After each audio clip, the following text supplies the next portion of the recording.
खुलुमबाय गोजोन फुंबिलिनि बयनिसिमबो गाहाम हामलायनायखौ जासिहरनाय थाबाय आं सिबिरानि ब्रह्म नोंथांमोनखौ sbbodonews चेनेलाव गासैखौबो बरायबावनाय थाबाय नोंथांमोननि थाखाय आं गोदान मोनसे भिडिअ लानानै फैबावबाय अन्नानै भिडिअखौ जोबजासिम नायलांदो चिरां जिल्लानिफ्राय लांखारजानाय सा 13 उन्दै गथ'साफोरखौ आरोबाव आसाम पुलिसआ सिक्किमनिफ्राय रैखा खालामनो हाबावबाय मख'नो गोनांदि चिरां जिल्लानि भारत भुटान सीमायाव थानाय गुबुन गुबुन गामिफोरनिफ्राय दुखुथिया नखरनि सुबुंफोरनि गथ'साफोरखौ सोलोंथाइ होनायनि मुङाव गुबुन रायजोआव लांखारदोंमोन आरो बेनि सायाव खौरां मोननानै आसाम पुलिसआ गोख्रोङै सिग्रोमनानै सा 42 लांखारजानाय उन्दै गथ'साफोरखौ सिक्किमनिफ्राय माखासे सान सिगां रैखा खालामनो हादोंमोन आरो बे जाथायनि गुबै दायनिगिरि कृष्णा जगिखौ आसाम पुलिसआ एरेस्ट खालामदोंमोन हमजानाय कृष्णा जगिनाव सोंनाय फिननाय लानायनि उनाव आरो लांखारजानाय नखरनि सुबुंफोरनाव सोंनाय फिननाय लाखांनायनि उनाव सा 13 गथ'सा थाबोनायखौ मिथिनो मोन्दोंमोन बेनि सायावनो आसाम पुलिसआ सिक्किम पुलिसनि मददजों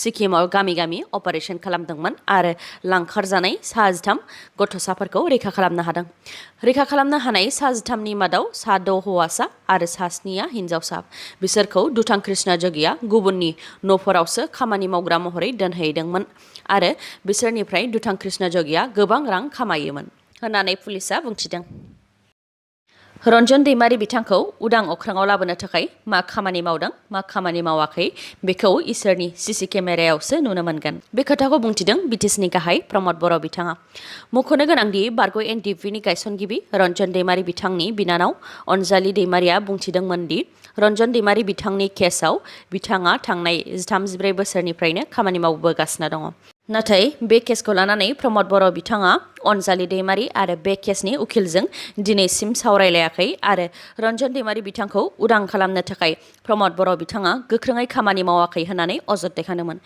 बिनि सायाव खौरांगिरिया प्रमद बर' बिथांनाव सोंथि खालामदोंमन बेनिनो फिननायखौ प्रमद बर' बिथाङा होदोंदि जायखिजाया सीसी केमेरायाव प्रमद बर' बिथाङा रन्जन दैमारि बिथांखौ उदां खालामनो थाखाय मा खालामदों मा खालामाखै बबाव थांदों बबाव थाङाखै बेनि सोमोन्दै मिथिनो मोननाय नङा खालि इसोरनि सीसी केमेरायावसो बिथाङा अदेबानि प्रमद बर'आ मा खालामदों मा खालामाखै बेखौ नुनो मोनगोन होननानै फोरमायथिदों बिथाङा लोगोसे बेनि थाखाय जेबो क्रेडिट नाङा आरो एडभार्टाइज होनांगौनि गोनांथिबो गैया खालि बर'फोरनि जेंनाया सुस्रांजानांगौ आरो गोजोना फैनांगौ होननानैबो फोरमायथिबावो बिथाङा रन्जन दैमारि बिथांखौ उदां खालामनायनि सायाव बिथाङा बुंथिबावो दि बियो खालि रन्जन दैमारि हारसिंनिल' खोथा नङा गासैबो सोमावसारग्राफोरानो समान सन्मानखौ मोननो नांगौ आरो रन्जन दैमारि बिथांजों लोगोसे जेसेबां सोमावसारग्राफोरा बर' हारिनि थाखाय जि साननाय हनाय लानानै हारिनि थाखाय सोमावसारदोंमोन बिथांमोनखौ जोबथेसालिनिफ्राय उदां खालामनानै समाजनि खामानि मावनो थाखाय खाबु होनो नांगौ होननानै फोरमायथिबावो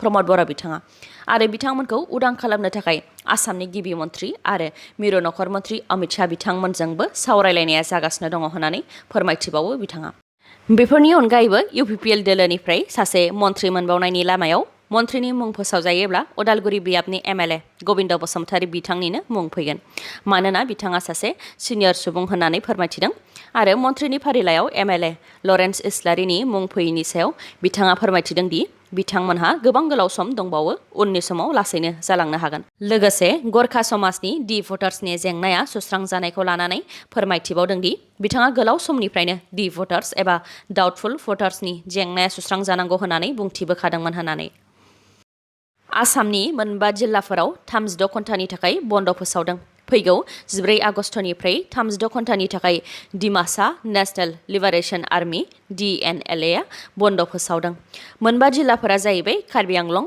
डिमा हासाव काछार हाइलाकान्दि आरो करिमगन्ज फुंबिलि 5 रिंगानिफ्रायनो बन्दखौ फोसावदों मख'नो गोनांदि Dimasa national liberation army DNLA आफादखौ थांनाय 2019 मायथाइयावनो आलदा डिमासा नेशन दाबिनि थाखाय दादोंमोन आइजोफोरनि थाखाय गोजोनथाव खौरां प्राइम मिनिस्टार नरेन्द्र मदि बिथाङा उज्ज्वला योजना 2.0 बिथांखिखौ बेखेवनानै होबाय बेसेन नाङालासे आइजोफोरनो संग्रा गेस राननानै होनो थाखाय उज्ज्वला 2.0 बिथांखिखौ प्राइम मिनिस्टार नरेन्द्र मदि बिथाङा भिडिअ कनफारेन्सनि गेजेरजों बेखेवनानै होदों प्राइम मिनिस्टार नरेन्द्र मदि बिथाङा मैया अदेबानि 10 आगस्ट खालाराव उत्तर प्रदेश रायजोनि माहबानिफ्रायनो बे बिथांखिखौ बेखेवनानै होदों मैयासो बेखेवनाय उज्ज्वला योजना 2.0 बिथांखिनि गेजेरजों से कौटि मुलाम्फायारिफोरनो संग्रा गेस होनो थाखाय आखायाव लादों।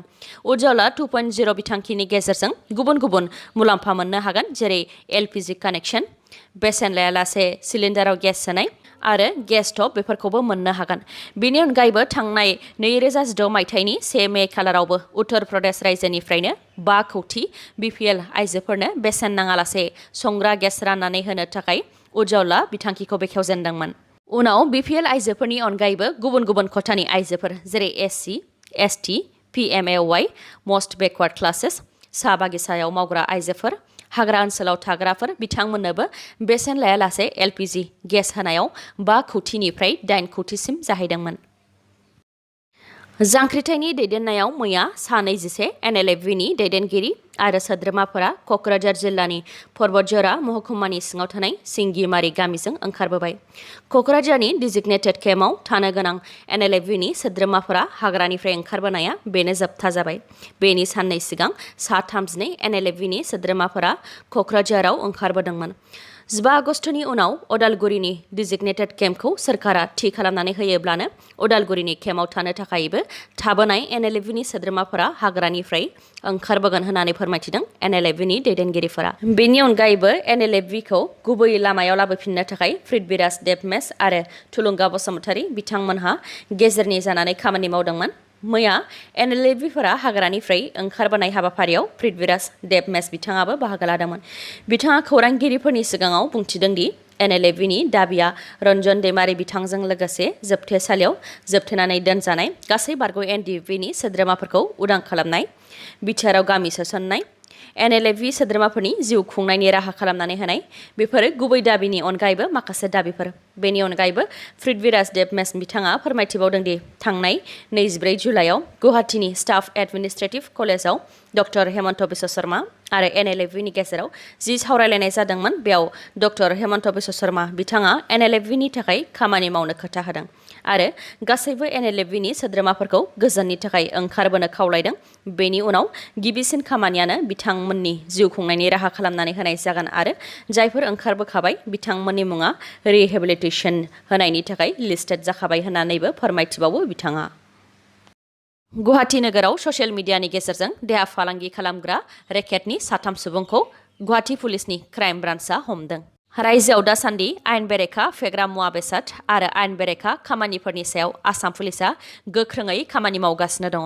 गुवाहाटी पुलिसनि क्राइम ब्रान्चआ थांनाय 5 आगस्टआव मिनार्वा हटेलनि मेनेजार नयनमणि पाटवारी आरो नुनमाटी पुलिस थानानि सिङाव थानाय फाथारकुसिनिफ्राय जुनाकी बेगमखौ 6 आगस्टआव एरेस्ट खालामदोंमोन। बेनि उनावनो बे रेकेटनि गुबै दायनिगिरि सन्दीप कुमारआ खारखुमानानै दंमोन। उनाव हमजानाय सानैनाव गोख्रोङै सोंनाय फिननाय लानाय आरो गोख्रोङै नायबिजिरनायनि उनाव सन्दीप कुमारखौ बिहारनि लखीसराय जिल्लानिफ्राय एरेस्ट खालामनो हाबाय।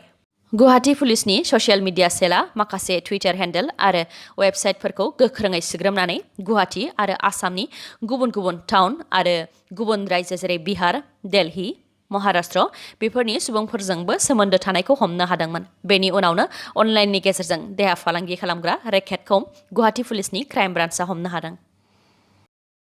उदांस्रि साननि सिगां मोनफ्रोमबो रायजोफोरावनो गोख्रोङै सिग्रोमनाय हाबाफारिया जागासिनो दङ।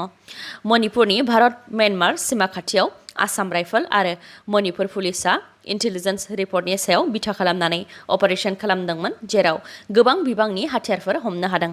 हमनो मोननाय हाथियारफोरा फारियै 2 AK-47 rifle, 2 M16 rifle, 3 9mm pistol, थरसे चाइनिज ग्रेनेड, AK-56 आरो M16 नि 9 मेगजिन, 9mm पिस्टलनि 4 मेगजिन आरो 426 गोथां गुलि।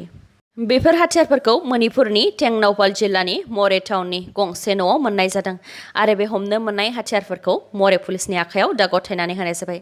मख'नो गोनांदि बे दायाव रावखौबो हमनो हानाय जायाखै, मानोना अपारेशन खालामनाय समाव न'आव रावबो सुबुं गैयामोन।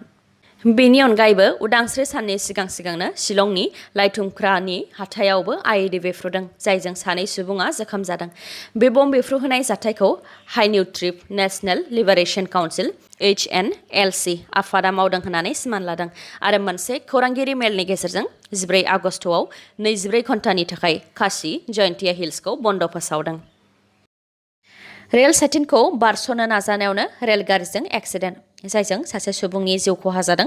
रिपर्टनि बायदिब्ला गुवाहाटी नारेंगी रेल लामायाव सानै लाइमोनफोरा गंसे बाइकजों रेल लामाखौ बारस'नो नागिरदोंमोन। बेयावनो बे जाब्रबथाया जादों।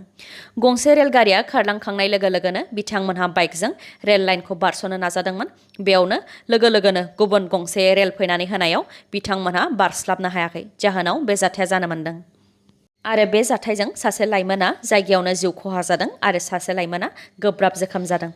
जिउ गोमानाय लाइमोनखौ नारायण कच होनानै मिथिनो मोननाय जादों आरो जोखोम जानाय लाइमोनखौ अन्जन कच होनानै मिथिनो मोननाय जादों।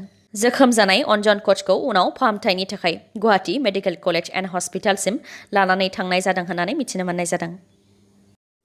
दिनैनि भिडिअआ एसेनोसै। गाबोन आरो गोदान भिडिअजों लोगो मोनफिनबावगोन। नोंथाङा दासिमबो आंनि चेनेलखौ साबस्क्राइब खालामाखैबा अन्नानै साबस्क्राइब खालामदो, लोगोसे लाइक, कमेन्ट आरो शेयार खालामनो दाबाव। गोजोन्थों।